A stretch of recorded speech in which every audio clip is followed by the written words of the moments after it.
Shalom, shalom à vous, chers auditeurs, chères auditrices de la radio Bonne Nouvelle. Au micro, c'est votre serviteur, apôtre Gaël de la famille des églises Centre chrétien de restauration. C'est un honneur, c'est un privilège pour nous encore de pouvoir vous servir à travers cette radio et bien sûr par le moyen de cette émission Activation en Christ. Permettez que nous puissions prier un instant. C'est toi qui es le Dieu tout-puissant, c'est toi qui es le Dieu tout-suffisant, c'est toi qui es sans égal, c'est toi qui es sans pareil. Comparé à toi, il n'y en a pas deux, il n'y en a pas trois. Tu es unique en ton genre, digne de louange, d'honneur et de gloire. Sois béni encore pour cette circonstance que tu rends possible à travers cette émission. Laisse que l'honneur, la gloire te reviennent à toi, notre Père, dans le beau, précieux et excellent nom de Jésus le Christ. Nous avons ainsi prié. Amen, amen, amen. Gloire à Dieu. Alors aujourd'hui, chers amis, chers auditeurs de la radio Bonne Nouvelle et très chers fidèles de l'émission Activation en Christ, nous allons commencer à parler sur l'identité et la vie spirituelle en Christ. L'identité et la vie spirituelle en Christ, parce que nous estimons que le sujet de l'identité est très important parce que, au final, nous avons compris que il n'y a de véritable vie spirituelle que lorsque notre identité spirituelle est comprise. En d'autres termes, c'est lorsque je suis conscient pleinement de qui je suis que je ferai exactement ce que je suis censé faire, parce qu'au final, c'est ce que je suis qui détermine ce que je fais. Si je fais ce qui ne correspond pas à ce que je suis, je vais faire des choses. Mais au plus profond de vous, vous ne serez pas satisfait et comblé. Vous ne serez pas satisfait et comblé parce que vous ne faites pas en réalité ce que vous êtes censé faire. Or, ce que vous êtes censé faire est en rapport avec votre identité spirituelle. Il y a une véritable crise d'identité dans la chrétienté. Nous avons beaucoup d'informations.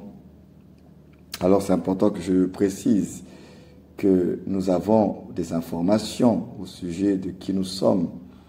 Mais la question n'est pas tant dans les informations que nous avons reçues ou que nous recevons. La vraie question est plutôt, est-ce que cela a éveillé en nous la conscience de réellement qui nous sommes en Christ, puisque nous parlons de Christ, de nous, les fils de Dieu.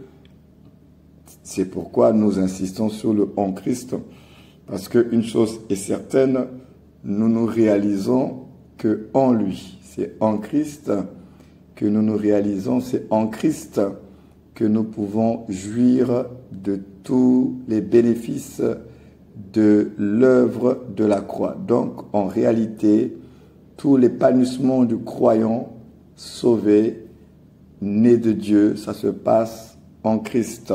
C'est pourquoi nous insistons sur cette notion de en Christ, parce que c'est la vérité, c'est la réalité spirituelle.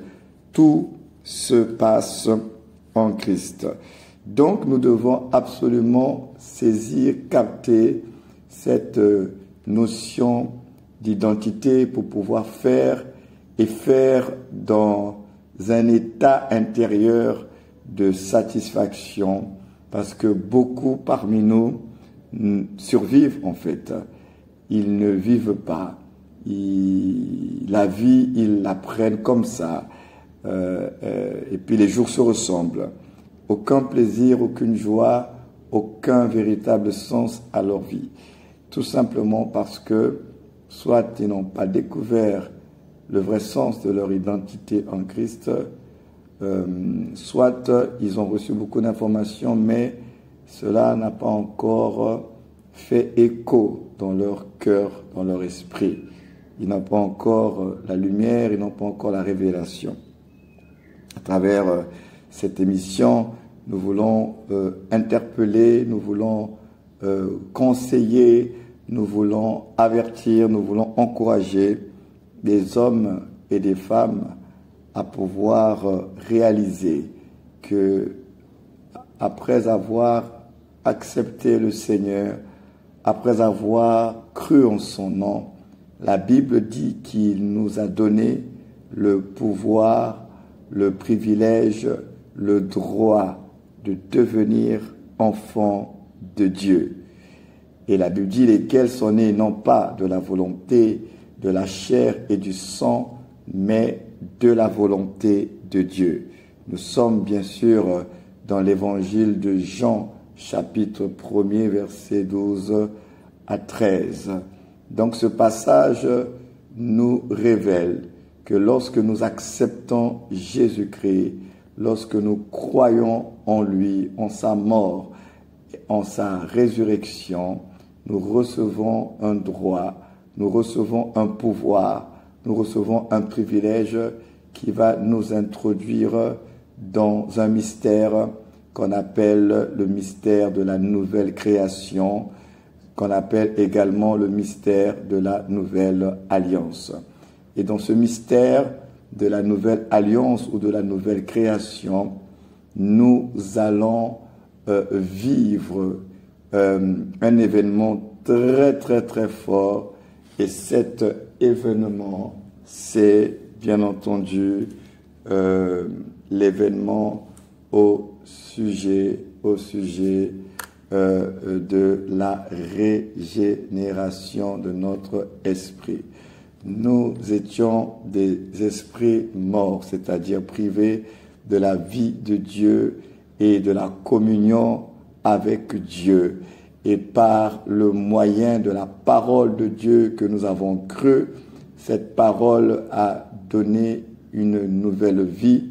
Cette parole a communiqué la vie de Dieu qu'on appelle Zoé à notre esprit, et cette parole nous a prédisposés à pouvoir manifester l'image de Dieu qui est le Christ, le Fils de Dieu. Donc nous sommes entrés dans un mystère qui est le mystère de la nouvelle création, le mystère de la nouvelle naissance.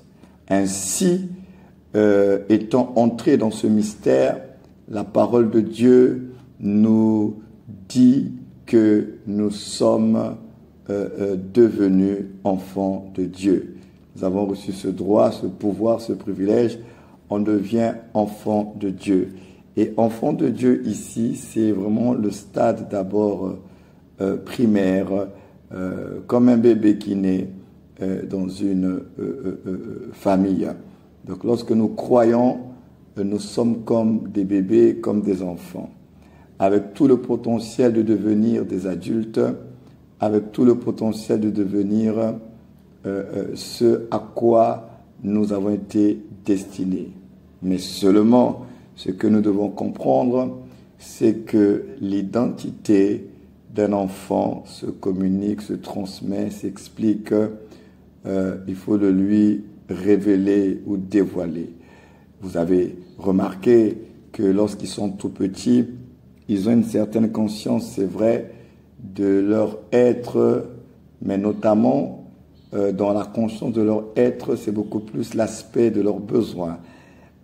Ils réalisent à travers justement la manifestation des différents manques qu'ils vont ressentir dans leur chair et même dans leur âme.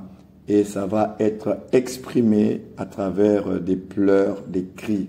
Donc en réalité, lorsqu'un enfant pleure, ce n'est pas qu'il pleure forcément parce qu'il est malade ou bien il souffre. À ce stade de sa vie, il n'a pas d'autre langage de communication que celui de pleurer pour exprimer ce qu'il vit dans son corps, mais également ce qu'il vit dans son âme.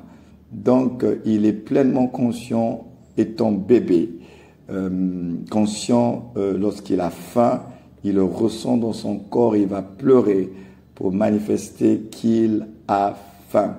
Lorsqu'il est malade quelque part, ou bien il a une douleur quelque part, il va également pleurer pour envoyer le message qu'il y a quelque chose qui me dérange. Et lui-même, il en est conscient, c'est pourquoi il va l'exprimer à travers différents types de pleurs.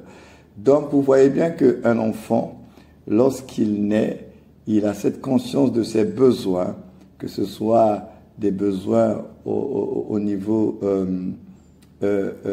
nutritionnel, comme des besoins au niveau affectif. Il a peur, il ne veut pas être seul, il va le manifester, et quand une présence sera à côté de lui, de sa mère ou de son père ou bien de ses frères et sœurs, s'il en a, il va se sentir rassuré. Donc vous voyez bien, chers auditeurs, qu'il y a une conscience qui est là, mais beaucoup plus liée aux besoins physiologiques, émotionnels de l'enfant. Mais il y a des réalités en lui dont l'enfant n'en est pas pleinement conscient et qui touchent pleinement son identité et ce qu'il va devoir faire sur la terre et les différents comportements qu'il va devoir avoir sur la terre parmi les hommes en fonction bien sûr de son identité. Je prends toutes ces images naturelles pour vous aider à comprendre les réalités spirituelles. Alors souffrez, s'il faut le dire ainsi, que je m'attarde un peu sur des éléments de la vie qui nous entourent pour pouvoir vous faire comprendre ces puissantes vérités spirituelles.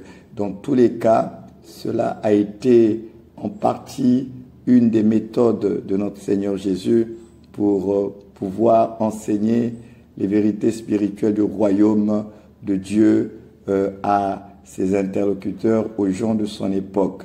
Voilà pourquoi vous avez dans vos Bibles ces différentes paraboles du Seigneur Jésus qui sont là justement pour nous aider à travers des faits de société, des faits de la vie de tous les jours, nous expliquer des réalités puissantes spirituelles. Donc c'est pourquoi, pour comprendre la notion d'identité et de vie spirituelle en Christ, nous devons comprendre le mystère un peu qu'il y a justement dans le contexte de la croissance, de la maturité d'un enfant, de la vie finalement de l'être humain.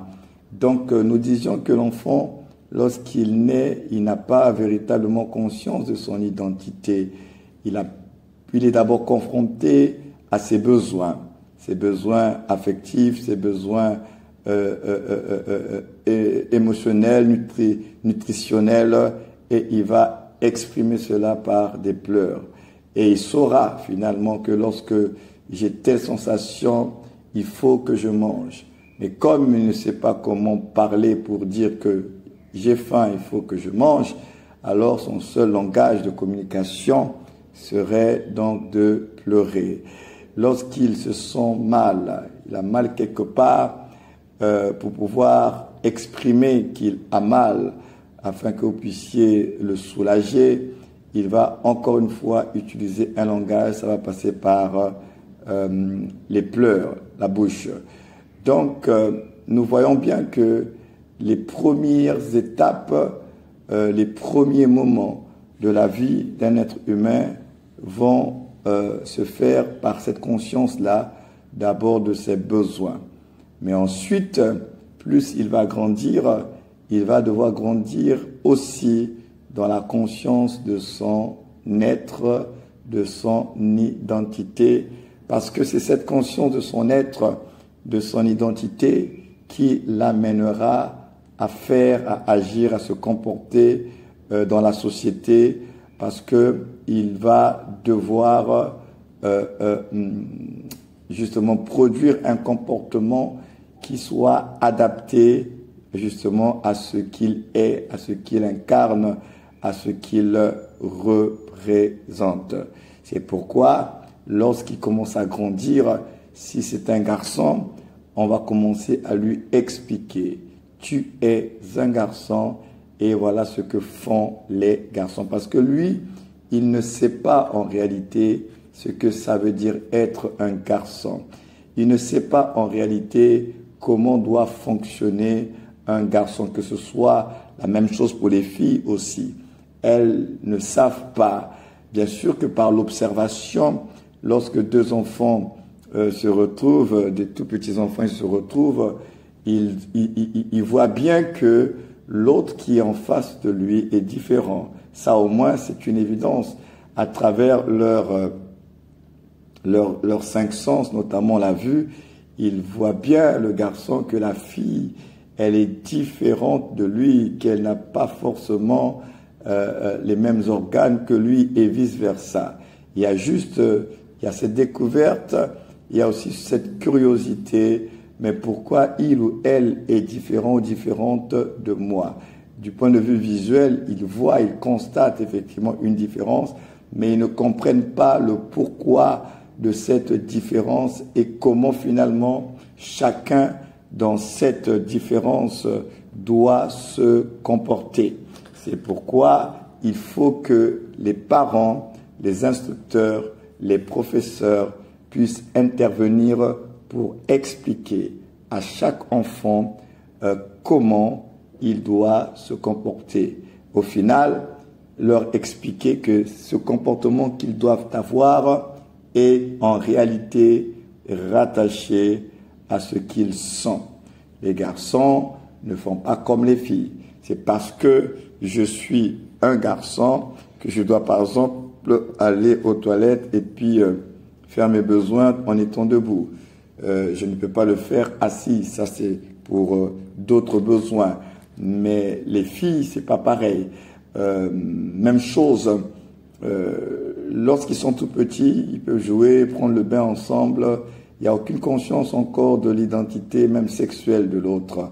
Mais à un moment donné, quand ils vont commencer à grandir, c'est là que vous, en tant que parents, ceux qui le sont bien sûr, vous allez commencer à dire à votre enfant, non, tu vas plus te laver avec ta sœur, non, tu peux plus t'habiller en présence de ta sœur, parce que voilà, c'est une fille, toi tu es un garçon. Donc tout ça, si l'enfant, on ne lui donne pas l'information, il ne saura pas comment agir, comment se comporter. Donc c'est sur la base de l'information au sujet de son identité que l'enfant va commencer à se comporter d'une certaine façon, parce que on lui a donné de l'information, on lui a dit voilà ce que tu es, de telle sorte que en ayant reçu cette information, l'enfant puisse maintenant réaliser qu'il est quelqu'un de différent. Et c'est pourquoi tant qu'on ne dit pas à un enfant tu es, il sera difficile pour lui d'affirmer son je suis. Pour que l'on arrive à dire je suis, il faut d'abord que un grand je suis ait dit que tu es et révélé finalement votre identité pour que vous puissiez dire je suis. Et c'est ce qui se passe avec nous dans le Christ. Le grand je suis, notre Seigneur et notre Dieu, c'est lui le grand je suis, c'est l'être qui fait être tout être. Il faut qu'il parle, il faut que nous recevions des informations de sa part pour comprendre qui on est. Parce que c'est lui qui définit les choses qui concernent notre vie et notre destinée. Alors, tant que le grand je suis n'a pas parlé, alors il va être difficile, les amis, que vous puissiez dire je suis, parce qu'au final, c'est ce que le grand je suis dit à votre sujet, et c'est ce que vous avez compris de ce qu'il a dit à votre sujet qui va vous amener à pouvoir proclamer à votre tour je suis. Donc, déjà d'entrée de jeu, retenez que nous disons je suis parce que le grand je suis a dit à notre sujet tu es mon fils. Alors parce qu'il dit que tu es mon fils, c'est à partir de cette déclaration que tu peux dire avec assurance je suis son fils. Tu dis que je suis son fils parce que le grand je suis a dit tu es mon fils. Donc c'est important pour vous de comprendre que votre identité est communiquée par l'autorité supérieure de votre vie, par vos parents, par Dieu. Donc ça c'est très important, ce que j'ai partagé déjà dans cette grande introduction, parce que l'émission d'aujourd'hui c'est une forme d'introduction à ce que nous allons partager sur l'identité et la vie spirituelle en Christ. Donc comprenez que si on ne dit pas à un enfant qui il est, il ne saura pas. Alors du coup, qu'est-ce qui va se passer? Il va se comporter en fonction de son environnement, en fonction de ce qu'il va voir, en fonction de ce qu'il va entendre. S'il n'a pas un instructeur, s'il n'a pas une figure d'autorité paternelle pour pouvoir lui expliquer réellement qui il est, il va recevoir les influences, les informations d'ailleurs. Et ce sont ces informations d'ailleurs qui vont maintenant le conduire, le piloter, qui vont l'amener à produire un comportement qui n'est pas adapté à ce qu'il est. Voilà pourquoi lorsque un jeune garçon naît par exemple dans une famille où il n'y a que des filles et qu'il est le seul garçon et qu'il joue, il passe beaucoup plus de temps avec les filles et que les parents ne sont pas assez regardants au sujet de ce garçon qui est né au milieu des filles, c'est-à-dire qu'il n'est pas le premier, il est venu peut-être en deuxième, troisième ou quatrième position, alors cet enfant va subir l'influence de son environnement, de ses sœurs, parce qu'il va les voir ensemble jouer comme des filles, et puis lui il arrive dans cet environnement-là, il va se comporter comme elle si on ne met pas un cadre dans la vie de cet enfant. C'est pourquoi les parents ont une très grande responsabilité dans cette histoire d'identité de l'enfant pour lui permettre d'être la personne qu'il est censé être dans la vie sans pour autant être complètement dénaturé et puis se comporter différemment de ce qu'il est censé être. Donc vous comprenez que, excusez-moi, vous comprenez que c'est important de pouvoir dire à l'enfant qui il est, de lui expliquer comment il est censé se comporter. Dire par exemple, pour les filles, si je prends l'exemple des filles, par exemple, il y a certains vêtements, on va dire que tu es une fille, tu peux pas les porter de cette façon, tu es une fille, tu peux pas marcher de cette façon, tu peux pas croiser ou bien ouvrir tes jambes d'une certaine façon, tu peux pas te courber d'une certaine façon parce que tu es une fille. Et les garçons, c'est la même chose, tu es un garçon, tu peux pas parler comme une fille, tu peux pas marcher comme ça c'est les filles, tu peux pas pleurer n'importe comment. Bref, nous voyons bien que les enfants sont livrés à eux-mêmes si on ne leur explique pas qui ils sont et comment ils doivent se comporter. Ils vont, donc le premier venu va parler, va donner des instructions, des orientations. Si les parents sont des missionnaires, si les parents ne comprennent pas leur rôle de communiquer à l'enfant son identité, ça sera d'autres personnes, d'autres canaux, d'autres moyens qui vont influencer votre enfant et il ne sera pas véritablement la personne qu'elle est censée être, devenir.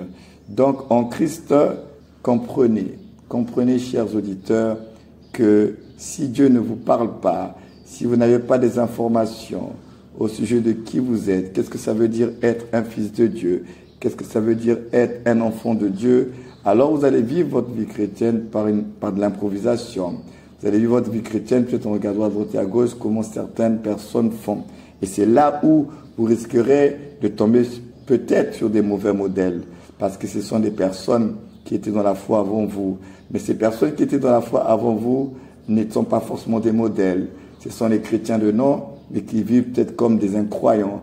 Et si vous n'avez que ces modèles-là autour de vous et qu'on n'a pas pris la peine de bien vous expliquer qui vous êtes en Christ, alors vous allez tout simplement reproduire ce que vous avez vu, reproduire ce que vous avez entendu selon l'environnement dans lequel vous vous trouvez. C'est pourquoi c'est important pour vous de pouvoir découvrir dans la parole de Dieu votre histoire, les caractéristiques de l'être nouveau que vous êtes devenu en Christ, votre fiche spécifique de caractéristiques est dans la parole de Dieu. Votre fonctionnement est dans la parole de Dieu. Donc si vous voulez comprendre ce que c'est un enfant de Dieu, ce que c'est un fils de Dieu, ce que c'est un disciple de Dieu, de Jésus-Christ, vous n'avez pas d'autre choix que de regarder d'abord dans la parole de Dieu